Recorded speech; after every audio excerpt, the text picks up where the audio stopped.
story does make me smile because, as we often say in the world of woke, it's ridiculous, isn't it? You know, we're all adult.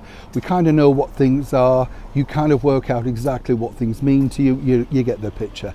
But as ever with the BBC, they like to be sure that they're making sure that we are woke enough, that we're not offended, you know. Now, I love the idea of this particular story because it all really harks back to a brilliant 1980s, early 90s comedy called Hedi High.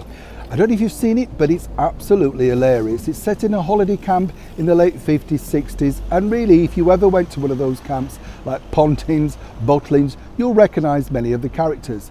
It had a wonderful cast: Simon Callow, Sue Pollard, Paul Shane, you know, so many greats all in one cast. Get the incredibly funny Spike, played by Jeff Holland.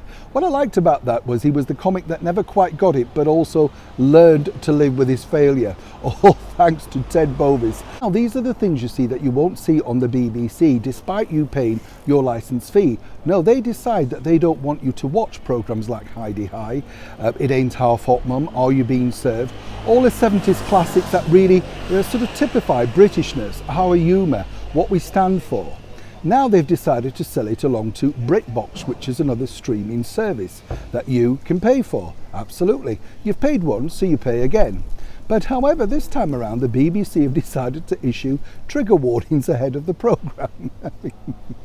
You know, this isn't World War II or a major documentary about the Holocaust or something. This is a comedy of the gentlest of forms. But apparently we could be all really nervous watching it, and it could trigger all sorts of problems. It's really aimed at the likes of you and me, you know, that would have watched it the first time around, laughed, maybe a little bit embarrassed, but now fully appreciate the wonderful writing and the comedy expertise that the cast give to each and every scene. But apparently we could be very, very offended indeed. So there's a warning at the beginning. Now I ask you, is this a great PR exercise to remind people that they've sold it to BritBox?